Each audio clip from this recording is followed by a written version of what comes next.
Is everybody looking at me?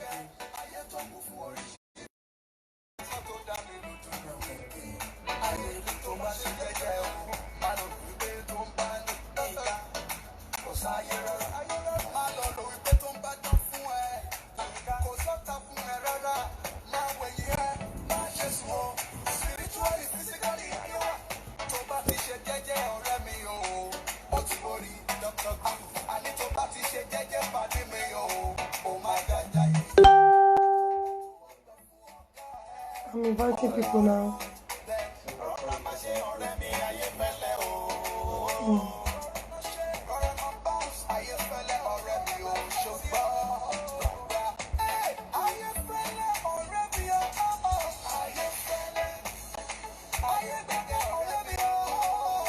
I'm going to start my live video now. Are you seeing it? I'm inviting people now.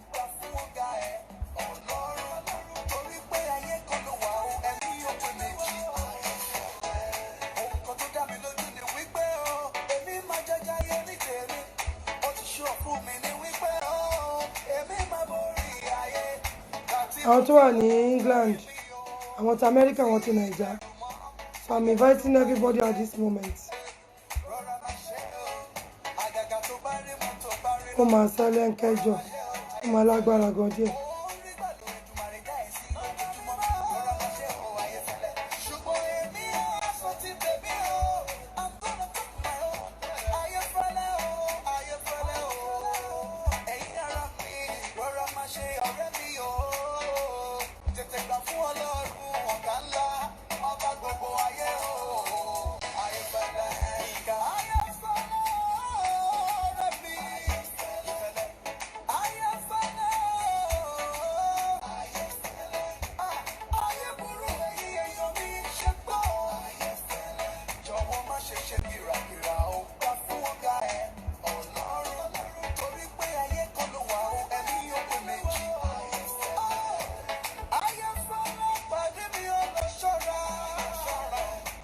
Oh, thank you, Lord Jesus.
Àníkẹ́ báwo?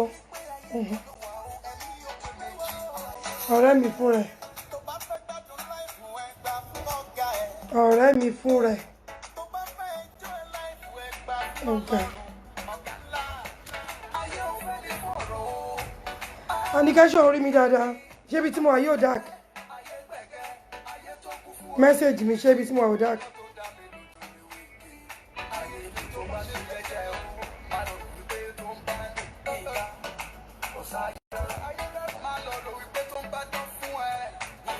Message mi Àníkẹ́. Mo dúpẹ́ Àníkẹ́ Ọ̀jẹ̀dìran. Ìyàwó Ọ̀jẹ̀dìran fún rẹ̀.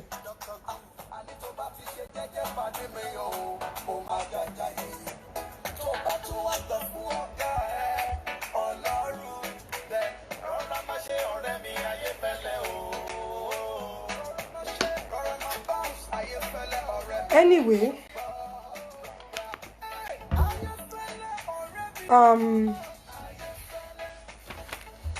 Moki Goguani Bitabawa. I greet everybody. I don't know how I'm going to do this program today. I'm just trying to pass an information. I'm trying to discuss things that is happening at this moment to one of our brother. Really, this is happening in Lagos, and it happens in Lagos anyway.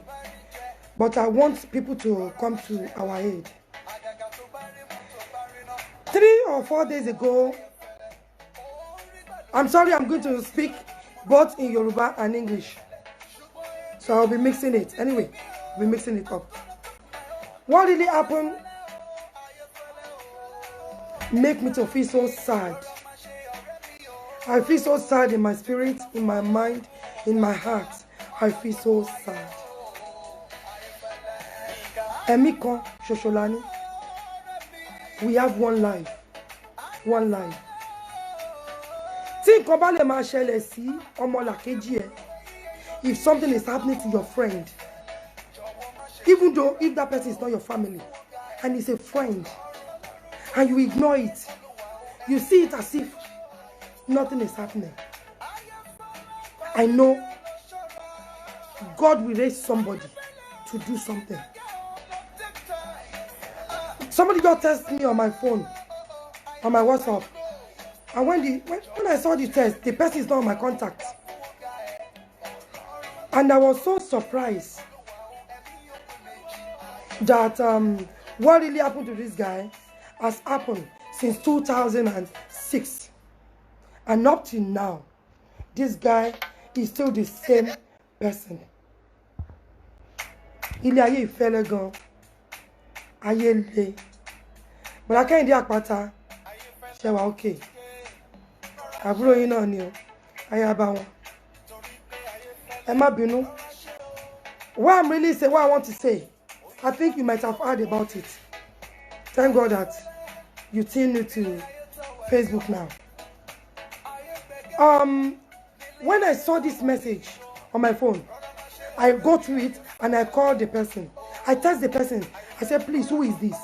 And I said, can you please tell me who sent my number to you? Because I don't have that person on my contact. You know what really happened?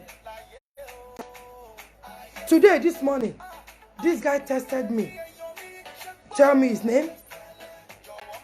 He said he got my number from so person. That person is from Scotland, so it's my brother.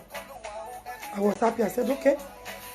So when I saw the response of the guy, I called back. I called him on WhatsApp. So we spoke to length. I said, what happened? I posted the picture of this guy. I'll send it to some of you guys. Sorry. I'll send it to some of you guys to check what really happened to that guy. He's so pathetic. He's so pathetic. This guy's name is Bukola Folorusho Agbeleche. He's from Igbaraoke, Ondo State. He's a very young guy. But now this guy is 42 now. But I think it happened when he was in his I think in his 30s. This happened to him. But up to this moment,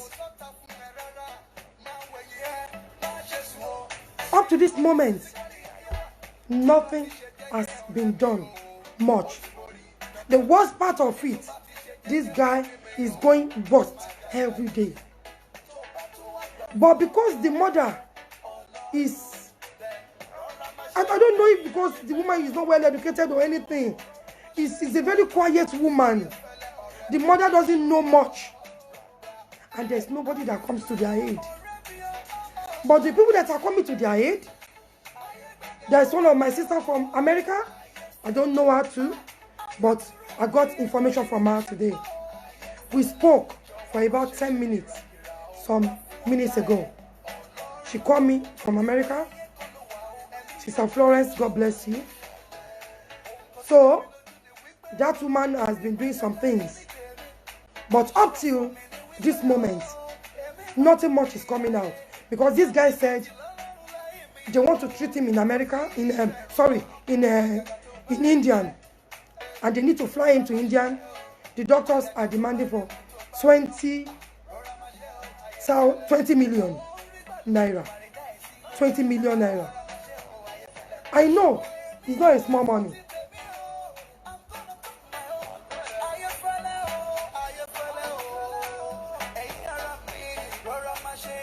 Sorry.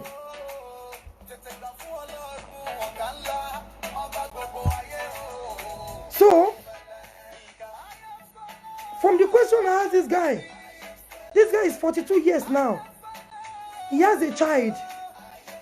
And this incident happened to this guy on the very day that he's doing his naming ceremony. Ọjọ́ tó ọmọkùnrin yìí ṣèkómọ ní ogun ìdè. Ilé ayé ìlágbára. Ayé fẹ́lẹ́. Ayé fẹ́lẹ́. Ṣé rí pé orúkọ Yínká Ayéfẹ́lẹ́, orúkọ tó lágbára ni. Orúkọ tó mìtìtì ni, orúkọ tó lágbára. Ayéfẹ́lẹ́. Nígbà tá bá ṣì ríra báyìí, la ríra o. Tí ò bá sí èèyàn mọ́, tí wọ́n bá ti kú, ó ti tán nìyẹn o. Ṣùgbọ́n ìgbà tó wà láyé, kí ni nǹkan tó ṣe fọ́mọlàkejì ẹ̀? What did you do? What did you do to help them? Kí ni mo ṣe tí mo fi ran ọ̀rẹ́ mi lọ́wọ́?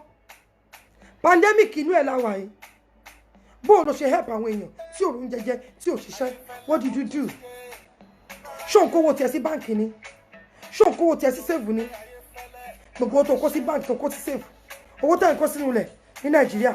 Owó tẹ́ ń kó pamọ́. Owó tẹ́ ń gbà tẹ́ ń kó sínú save. Tẹ́ bá kú, àwọn tí ò bá yín mọ̀ bẹ́ẹ̀ ṣe ṣiṣẹ́, àwọn náà máa kówó yìí. Ìyẹn tó bá tiẹ̀ rí. Owó mi máa jẹrà síbẹ̀ tí dakindus.com. Kí ló tá a lè sọ òótọ́? Òótọ́ ṣòro lóòótọ́ láti sọ. Ẹ wọ́n ọmọkùnrin yìí, ó ń bọ̀ láti ibi iṣẹ́ ni. Ó dẹ̀ ní kóun yà kóun ro oúnjẹ tó máa jẹ lọ́dọ̀ mọ́là ládùúgbò ẹ̀. Kò mọ̀ páwọn olè wà láǹdì. Ọkọ ti wọnú ilé, ọkọ wà ń ta. Ẹni tó wà níta ló shoot straight bullet. Straight bullet ló bá ọmọkùnrin yìí o. Ó bà á ní ẹ̀yìn ọrùn. Ó jáde lápá.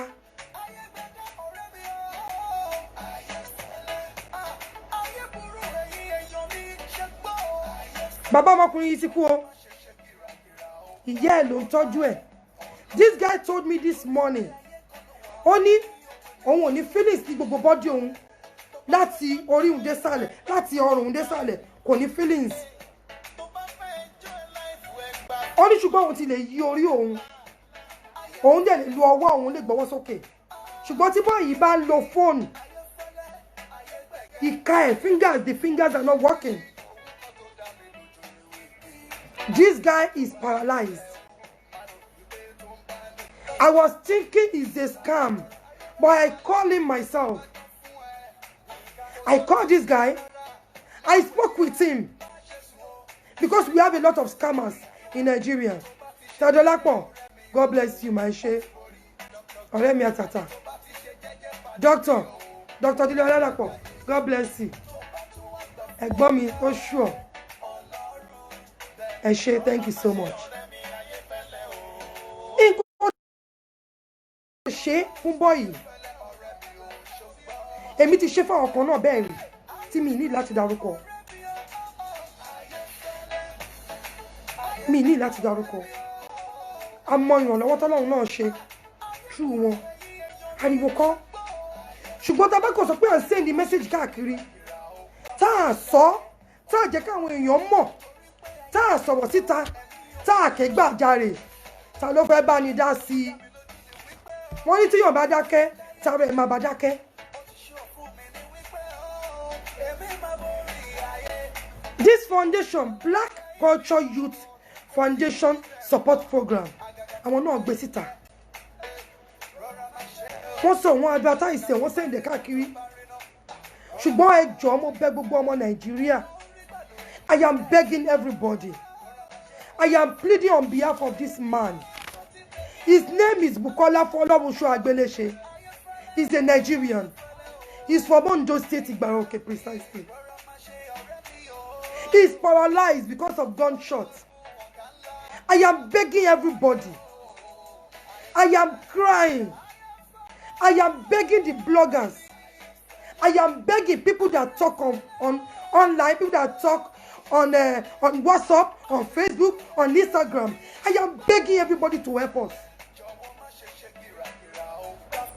We have presidents in Nigeria. We have governors. We have senators. We have commissioners. What is happening? People are suffering in Nigeria. People are trying to run out of Nigeria.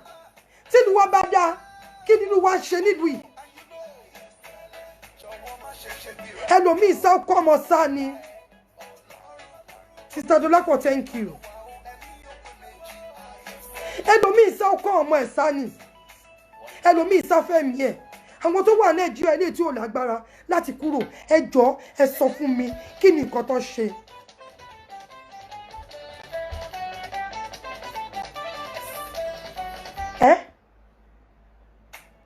Ọmọkùnrin yìí nígbà tó sọ story yìí fún mi, I was so touched. Ó ń gbé l'Ékòó. This story happened 2006. At the moment, wọn ò rówó ilé san, wọ́n ti kúrò nínú ilé. Church náà ń gbé ní K2. Wọ́n ní K&S Church. Only Saint Emmanuel Spiritual Church of God ní K2. Àti ẹ̀mọ̀ bóyá páànù náà fi gbá níbi tó ń gbé. I was touched. I am not rich, I am not poor. Mo ń jọ oúnjẹ bó tiẹ̀ jẹ́ méjì lójúmọ́. Kí ló dé? Ẹ jọ̀ọ́ mo bẹ̀ gbogbo ọmọ Nàìjíríà. I am pleading. I am begging everybody. We can't just sit down and say we are sending message on WhatsApp. You don't want to talk. No. Kì í ṣe pé mo mọ̀ lọ sọ o. Mi ò ṣe Esabod, mi ṣe Bukky Jesse. Mi ṣe Adamayowa. Mi ṣe Adamayowa. Ṣùgbọ́n mo bẹ̀ gbogbo yín pátápátá. Ẹ ràn wá lọ́wọ́. Ẹ dìde. Mi ò mọ ọmọkùnrin yìí rí. Kì í ṣe bí mi, kì í ṣe bá mi. Prince Emmanuel Segun, God bless you, sir. This guy texted me message. I got the message from my phone. And I was thinking maybe it's a scam.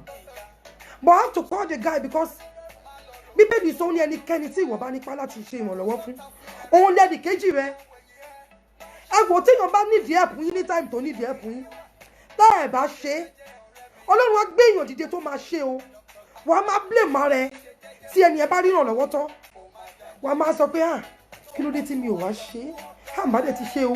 Wàá máa blame ara ẹ. 20 million ni máa nídìí o láti lọ ṣe operation ní India. Ẹ má bínú. I don't know if this video is clear. I don't know if you can see my face very well. I don't know, but I don't know. Please, just accept me the way I start today. God bless you, Prince Emmanuel. Olè ara olè ẹ̀mí ò ní já wa, stray bullet ò ní bá wa, stray bullet ló bá bọ́ èyí o. Ayé ò ní mú wa o. Ọ̀tá ò ní mú wa o. Èṣù ò ní mú wa o. Lórúkọ Jésù gbogbo ẹ̀yin tẹ́ ń pè. Gbogbo ẹ̀yin tẹ́ ń wo fídíò yìí lórúkọ Jésù. Ọfà ayé ò ní bá yín. Ìbànújẹ́ ò ní kẹ́yìn ayọ̀ yín lórúkọ Jésù. Ogun ayé ò ní borí yín. When this boy talked to me, ó fún mi ní gbogbo àwọn evidence, mo wo àwọn ìwé yẹn, mo wo ní kọ̀ọ̀kan, mo go through ẹ̀. Bó tiẹ̀ jẹ́ pé one way or the other, àwọn kọ̀ọ̀kan fẹ́ contradict àwọn fẹ́ sún mi, mo tún pè é, mo tún béèrè lọ́wọ́ ẹ̀. The latest one tó tún send sí nínú ọdún yìí wípé kó lọ ṣe check up, ó tún forward ẹ̀ sí mi. Gbogbo ẹ̀ ní máa kó sórí Facebook tẹ́ máa rí ń bẹ̀. Nǹkan tá a need ni pé má bínú pọ̀rọ̀ mi pọ̀, a need help ni. Nǹkan tó ní kálukú bá ní ẹ ṣe. Ayé fẹ́lẹ́, ayé gbẹ̀gẹ́. Ẹ jọ̀ọ́. Bó bẹ́ bá ṣe lè help, ẹ bá mi send fídíò yìí lórí WhatsApp, ẹ máa wò lórí YouTube, ẹ bá mi forward ẹ sáwọn èèyàn kó ran Bukola Fọlọ́runṣọ́ ọmọ àgbéléṣe kó bá mi ràn lọ́wọ́. Màmá ò ní nǹkan kan. Do you know the worst thing at the moment? They cannot even eat. They cannot even avoid to eat. They can't avoid people. They cannot avoid to eat anything. They don't have money. Mo bẹ̀ gbogbo yín. Olórí ọba tó ju ọba lọ ní Nàìjíríà. Ọba Ọọ̀ni of Ifẹ̀. Mo bẹ̀ yín. Ọba ọlọ́wọ́ Ìgbàrà Òkè. Kábíyèsí, kádé pẹ́ lórí, kí bàtà pẹ́ lẹ́sẹ̀, kí rùkẹ̀rẹ̀ pẹ́ lọ́wọ́ gbogbo yín. Ẹṣin ọba jẹ kó ọba pẹ́, ẹ dàgbà ẹ pẹ́, ìbànújẹ́ ò ní kẹ́yìn ọ̀rọ̀ yín.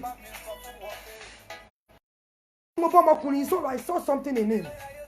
When he was talking to me, he was not sad. I don't know, maybe because they are living in the church. The guy is not sad, even though he's on the floor. When he was talking to me, if you see the way he was holding the phone like this, because I make sure I get all my information, because I don't want to speak to scammers. I don't want it to look as if somebody is just lying to me and I'm buying line. I am not buying line. What I want you people to buy now is how to help people. If it is 10,000 only, ẹ bá mi fi sákàǹtì ọmọkùnrin yìí. Ó ní 100,000. Ẹ bá mi fi sákàǹtì ẹ̀. 20 million yìí pọ̀. Ṣùgbọ́n kéré lọ́dọ̀ àwọn kan o. Ṣé bí èèyàn ní àwọn màmá Tóyìn Kọ́ládé? Ọlọ́run á máa gbé gbogbo yín lórí sókè. I will send the number of this boy, this man, to you. I am going to say the number. The number, you might want to call him. You might want to call him to confirm what I've confirmed. Because sometimes, àwọn ẹlòmíì á rò pé irọ́ ni. His number is 08077 000809. Tẹ́ bá pè tó bá cut, ó lè máa struggle láti gbé. Omi bọ́ lójú mi láàárọ̀ yìí. Àánú ara mi ṣe mí. Mo wà so touched. Ó wà pathetic.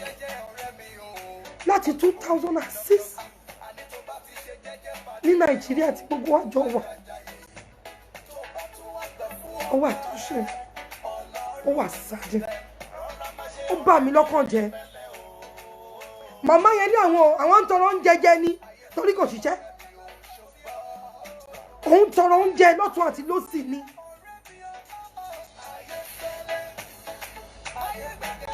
Ó wà sadden. Èmi fúnra mi náà máa ṣe nǹkan. Bámidélé Olúọdẹ́rìndé, God bless you, sir. Ẹ ṣé o. God bless you. Ẹ ṣé gan, inú mi dùn sí yín. Thank you for joining me.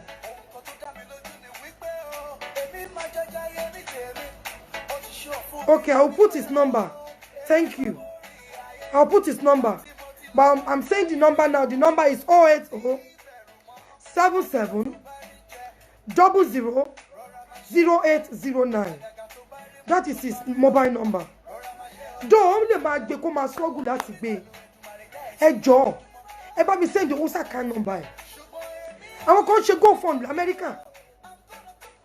Ṣùgbọ́n owó tó wà ní GoFund yẹn gan 20 million là ń wá yìí. À ń sọ̀rọ̀ owó 20 million ni. Owó yẹn ṣì kéré. Ṣùgbọ́n àwọn èèyàn òdìdé wọn kára mọ́. We want people to stand and help. Ẹnikẹ́ni tí ó ń lẹ́nì kejì ẹ o. Bomb blast ń ṣẹlẹ̀ lójoojúmọ́. Àwọn èèyàn kú ní gbogbo ìgbà. Kí la fẹ́ sọ pé wọ́n ṣe? What did you do?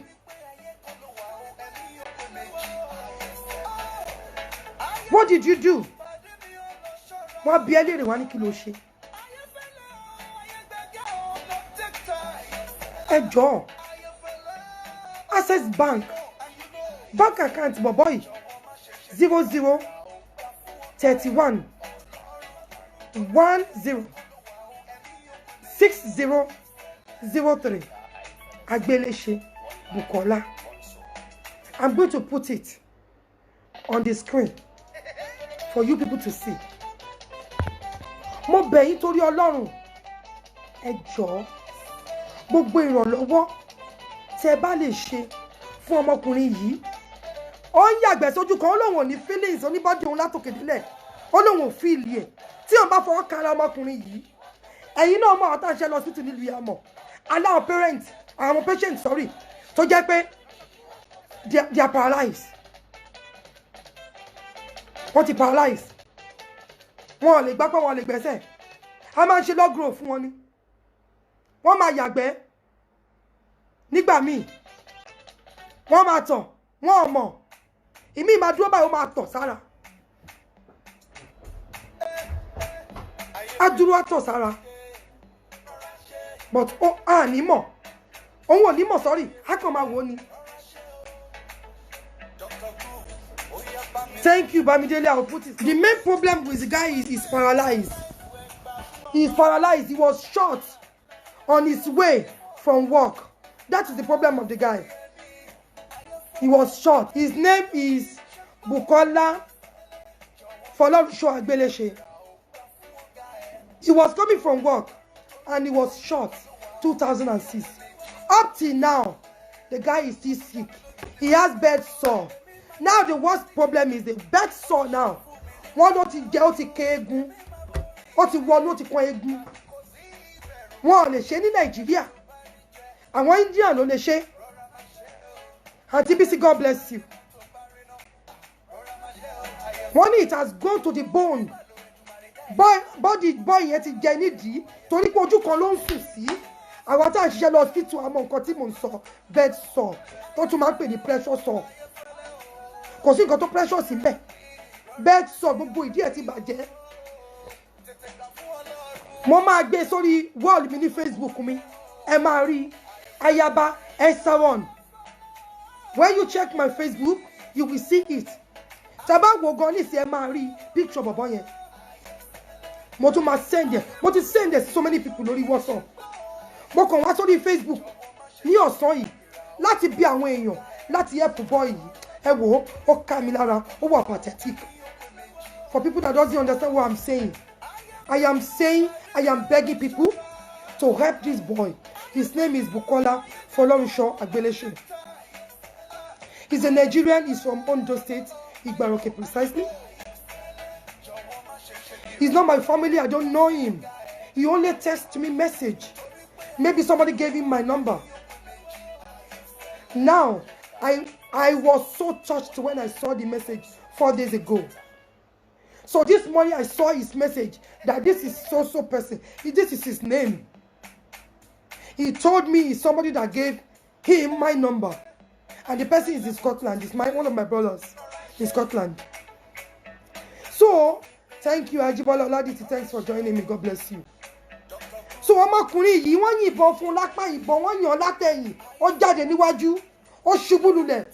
Àwọn olè gbówó tó ní gbé nínú ilé yẹn tán, wọ́n lọ. Ọmọkùnrin yìí wà lẹ́ẹ̀lẹ́bẹ̀, wọ́n gbé lọ sí hospital. Gbogbo alamọmọ Nàìjíríà. Send the details for me. I will help you to do show for him. Thank you, Bisi. Aunty Bisi, God bless you. Prophetess Bisi, ẹ ṣé. Ilé ìṣọ́ agbára ni. Tó lódodo bá wọ bẹ̀ ó máa yé ni. Ẹ wò, ẹ jẹ́ ká yí padà. Mo bẹ̀ yín, gbogbo ẹ̀yin èèyàn mi, tí èèyàn wa bá èèyàn wa kan tàbí èèyàn wa tàbí èèyàn wa tó bá ní ìṣòro kan tàbí méjì, ẹ jẹ́ ká mọ̀ láti ràn lọ́wọ́ torí ìjọ́ tá a bá kú akú nìyẹn o. A padà wá mọ́ o. Ṣùgbọ́n nǹkan tá a bá ṣe ló máa tọ̀ wá lẹ́yìn o. Mo preserve his life. He will not die. In Jesus' name. Even when I was talking to him, God bless your kind heart. Thank you, Auntie Sadiq Ogbemudia. Thank you. Thank you, ọ̀rẹ́. Ọ̀rẹ́ ọkọ mi. God bless you. Ẹ ṣé. Mo bẹ̀ yín torí Ọlọ́run, ẹ jọ̀ọ́. The guy's name is Bukola Folorunsho Agbelese. He's a Nigerian. He's a Yoruba precisely from Ondo State, okay? He was shot on his shoulder and he fell down. And ever since then, this guy cannot work anymore because he has lost sense of feelings in his body. He lost sense of feelings. Mo bẹ̀ yín ẹ jọ̀ọ́. I will send his account number, his Access Bank. Èmi ò ṣe GoFund. Ìkọ̀ tó ní kálukú bá ní ẹ bá mi fi sí àkáǹtì ẹ̀.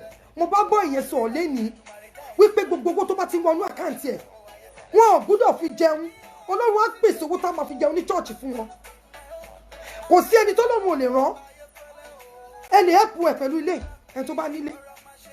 Ẹni tó bá lówó tó lè máa fún owó oúnjẹ. Màmá yẹn ń try. Màmá yẹn ló ń kó gbẹ́ ẹ̀ òun ló ń kó tọ̀ ẹ̀ tó bá jẹ́ wọn kọ́. If it is your sister or your brother that this happen, ìjọba wa ò ní ṣe. Àwọn èèyàn lábá dìde tá a máa ràn án lọ́wọ́. We need to help ourselves. Ìrànlọ́wọ́ aláìní Ọlọ́run ni o. It's only God that can help people that doesn't have anything. Ẹ̀yin ọmọ Yorùbá, ẹ̀yin Ìgbò, bó dẹ̀ Hausa ni ẹ́ tó jẹ́ ọmọ Nàìjíríà.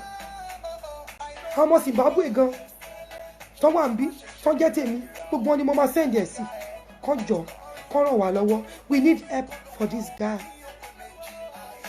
This guy is so handsome. So he's been cared for in the house by his mother. He's been cared for in the church. They've sent them out of the house. They've sent them out of the house because the woman cannot afford to pay for his house rent. Her house rent. Sorry. He can't afford to pay for the house rent. So they now move to their church in K2.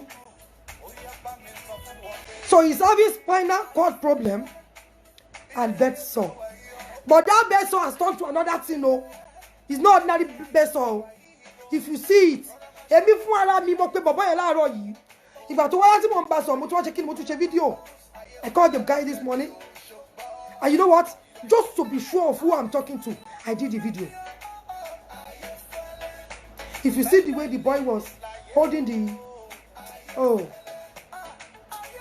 God. He was even doing the phone like this. The phone was falling down. He can only use the hand, but not like the big face. God bless you. The Lord will promote you. The guy's name is Agbeleshe Bukola Folorunsho. He was shot by armed robber in Nigeria. At the moment he's bedridden. He can't feel his body. His mother is the one tó ń gbégbé, packing his poo, packing his wee. Can you see? Ẹ wo ẹ bá mi send the video yìí. I need ìrànlọ́wọ́ Ọlọ́run àti ìrànlọ́wọ́ ẹ̀yin èèyàn. Ẹ wá gbọ́ wọn Ọlọ́run ní sọ̀kalẹ̀ láti wá ràn wá lọ́wọ́ o. Àwọn èèyàn Ọlọ́run máa lò. Thank you, Big Face, for watching this. Mo bẹ̀ yín, ẹ jọ̀ọ́, ẹ bá mi send the video yìí. I'm going to send it to my YouTube channel. I'll post it round. I'll send. Níṣe kò ń gẹ́ ìbọn o. Ìbọn ọ̀tá ò ní bà wá o. The mother is suffering. The mother is suffering. The mother is really suffering. Honestly, it's so touching. It's a sad story. Yeye Oge, Mrs. Akao Eshema, Iyadun, God bless you. JP, thank you so much. Nígbà tí ọmọkùnrin yẹn, mi ò mọ rí o, kò ṣe family mi o, ṣùgbọ́n mo wà touch ni mo ṣe jáde fún ọmọkùnrin yìí. Pé kẹ́yìn èèyàn, kẹ́ bá mi jáde, kẹ́ bá mi ṣèrànlọ́wọ́ fún. Access Bank, account number ẹ̀, wọ́n need owó, ó fẹ́ lọ sí India láti lọ ṣe surgery. Ó paralyze látòkèdélẹ̀ ni. Wọ́n yìnbọn fún lápá. Ṣé rí pé mo tún sọ torí àwọn tó ṣe enjoy, àwọn tó ń gbọ́ kó lè mọ nǹkan tó ṣẹlẹ̀. Torí straight to the point la fẹ́ sọ. A ní láti máa beat about the bush. Bó ṣe ṣe tí o bá pè mí ní woman rights activist, ó welcome. Torí mi gbàgbàkúgbà.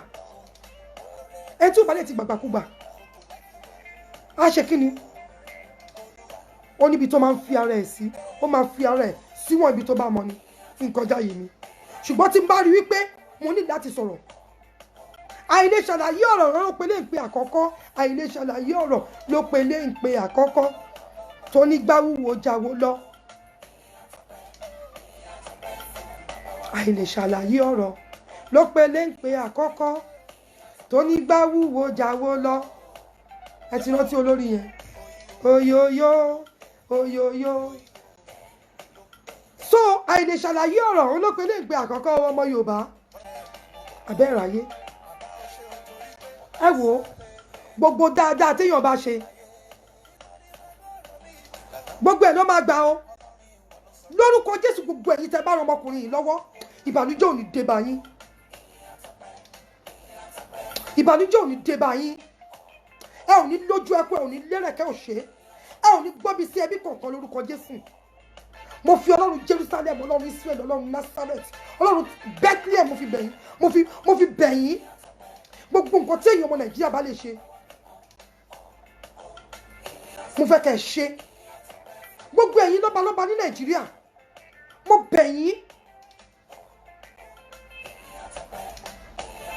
bẹ̀ yín mi tó dárúkọ ọmọ yín lórí gbogbo yín ẹni ọba ní Nàìjíríà tó bá rí fídíò mi yìí kó jọ thank you mommy you said God will definitely take control. Mercy will take over in the name of Jesus. Mercy will take over this boy in the name of Jesus. Agbele Shebukola. Mercy of God will take over your life. Aláàánú máa dìde ní gúúsù ní ìwọ̀ oòrùn ní àríwá ní ìlà oòrùn. Aláàánú máa dìde fún ọmọkùnrin yìí. We need people to help. Gbogbo nǹkan tẹ́ bá ní ẹ bá mi fi ràn lọ́wọ́ o. Èmi náà máa ṣe tèmi o. Torí a sọ̀rọ̀ má sọ mo máa ń sọ̀rọ̀ ṣẹ ni. I'm gonna do my own. I will do it. Torí mi dédé ṣe show yìí fún kí má ṣe nǹkankan. Yes, I don't need the money. Send the money to his account, sir. Ma. Ọlọ́run á ràn yín lọ́wọ́, Ọlọ́run á gbé yín lórí sókè. Ìbọn ayé ò ní bá yín, ìbọn olè ò ní bá yín, á máa bọ̀ ní rọ́ọ̀bù yín. Ẹ máa lọ́rí, ẹ máa bọ̀re lórúkọ. He say it's Access Bank. I will put it, I will type it. Don't worry. So Access Bank ni boy yìí sọ pé òun ní o account number 0031106003 Agbele Shebukola Fọlọ́runṣọ́. Phone number ọmọkùnrin yìí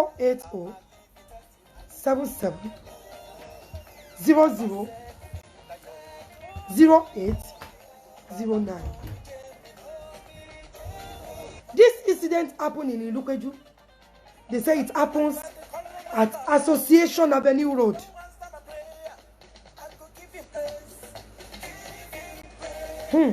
Armed robbery, gunshot. Ọlọ́run jẹ́ ká rìn ìjọ tẹ̀bí ń pọ̀nà. A ní sí níjọ́ tẹ̀bí ń palẹ̀ o. Gbogbo nǹkan tá bá ṣe máa speak fún wa níjọ́ wájú. Mo bẹ̀ yín. Mo bẹ̀ yín. Mo fi Ọlọ́run ọba bẹ̀ yín. Mo fi Ọlọ́run Nàìjíríà bẹ̀ yín. Mo fi Ọlọ́run England bẹ̀ yín. Mo fi Ọlọ́run Amẹ́ríkà bẹ̀ yín. Mo fi Ọlọ́run gbogbo àgbáyé ọba tó dá ayé àti ọ̀run. Mo fi bẹ̀ gbogbo ènìyàn. Yomo Igbo. Kedi Kodi. Odema. I beg una. Please help me help this guy. Bẹ̀ yín. The guy is 42 years now.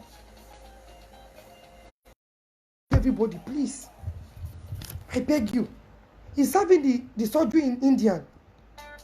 Spine surgery and the bed sore. I am not a doctor. I'm not a medical. I'm not a medical practitioner. But people that are in this line, they know what I'm talking about. This is not about to be Mama Wagi or bedridden. We don't want it. Ọlọ́run yàgbẹ́ Ọlọ́run mọ̀ pé gbẹ̀ ń wá, òun mọ̀ pé tọ̀ ń wá. Ó máa wà tọ́ṣínù, ó máa wà pàtẹ́tìkì o. Ọba Ọọ̀ni ẹni ìtàn Ògúnwùsì ẹ pẹ́ lórí oyè o. Ẹ pẹ́ lórí oyè o. Ẹ pẹ́ ẹni dàgbà ya o. Ẹ já àwọn bàbá yín lọ, ẹ pẹ́ ń bẹ̀ ìkọ̀kọ̀ ò ní ṣe yín. Ìkọ̀kọ̀ ò ní ṣe yín o kábíyèsí. ọba ọlọ́wọ́ òfìgbà òkè ẹ pẹ́ lórúkọ Jésù. All that mercy shall follow you all the days of your life. Mo bẹ̀ yín torí Ọlọ́run. Mo bẹ̀ yín, ẹ̀yin lọ́balọ́ba ẹ jọ̀ọ́. The president of Nigeria, the vice president, lẹ́ni mi lè sọ nǹkan tí mo ti ṣe ni tó ti ń bá sọ kò nírè. Ṣùgbọ́n mo bẹ̀ yín, gbogbo ọmọ Ìgbà Òkè nílé lóko. Gbogbo ọmọ Ìgbà Òkè nílé lóko. I am begging you. Anything you can do, put it in this account for this boy. Ẹ ṣe tí kẹ́ fi yókù lẹ̀ fọ́lọ́run. Ẹ ṣe tí kẹ́ fi yókù lẹ̀ fọ́lọ́run ọba. Ọlọ́run á san fún yín gẹ́gẹ́ bí nǹkan tó ní kálukú bá ti ṣe. Thank you, Sunday Joshua. My good mate, God bless you, Sunday. Thank you. Thank you for joining me. Thank you, God bless you. I really appreciate you. Thank you. Gbogbo ọmọ Nàìjíríà. Pátá, pátá, pátá, pátá. Gbogbo yín ni mo bẹ̀ o.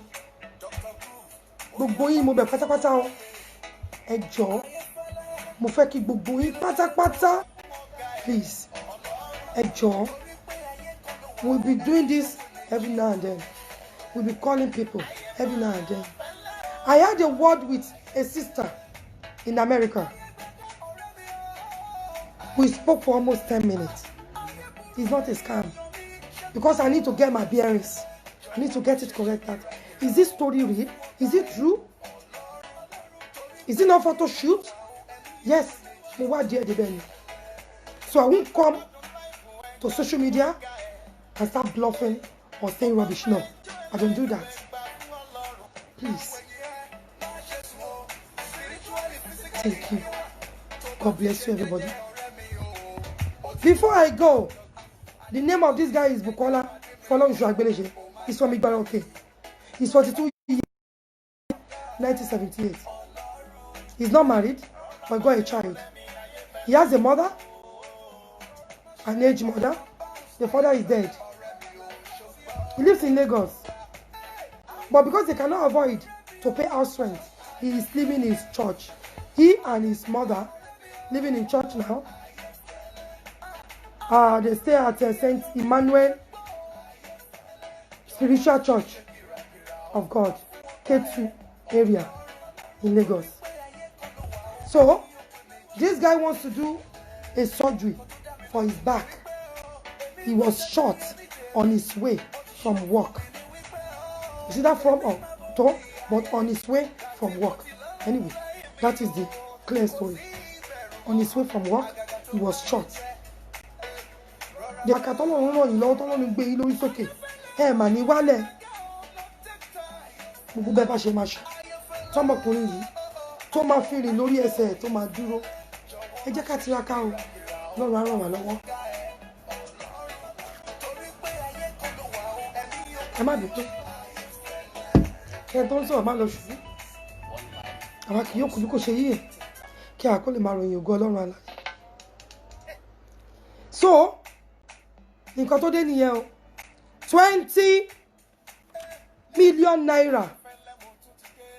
Bimbo, God bless you. Bimbo Baboye. Thank you, my darling friend. 20 million naira. You want it?